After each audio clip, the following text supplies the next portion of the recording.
Satreskrim Polres Pelalawan merilis pengungkapan kasus tindak pidana korupsi terkait penyimpangan pengelolaan dana bantuan program Peremajaan Sawit Rakyat atau PSR tahun 2020 yang dikelola oleh Koperasi Unit Desa atau KUD Karya Bersama di Desa Air Emas, Kecamatan Nukui, Kabupaten Pelalawan pada tahun 2020.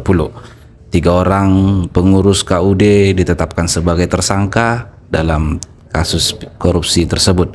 Pasalnya, ketiga tersangka menggunakan surat pertanggungjawaban atau SPJ fiktif untuk mencairkan program tersebut.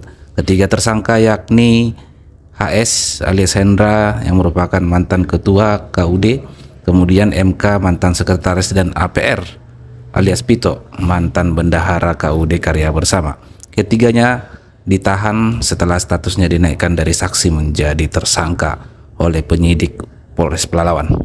Dalam kasus ini, negara dirugikan sekitar 1,25 miliar.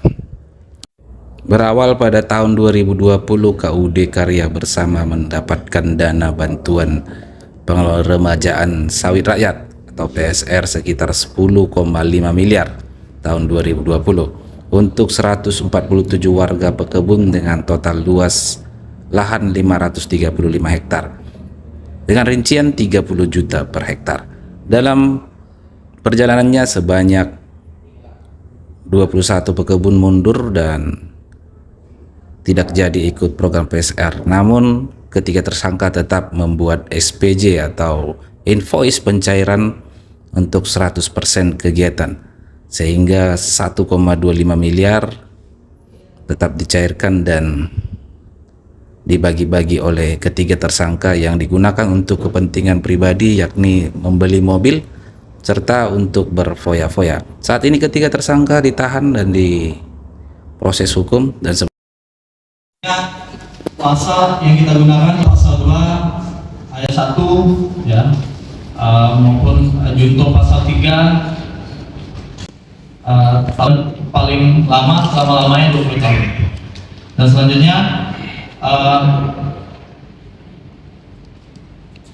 tersangka di sini ada 3 orang. Yang pertama berinisial HS, yang kedua berinisial AP, dan yang ketiga berinisial MK. Dan selanjutnya terhadap barang bukti ya, barang bukti yang kita sita. Download Tribun X sekarang, menghadirkan lokal menjadi Indonesia.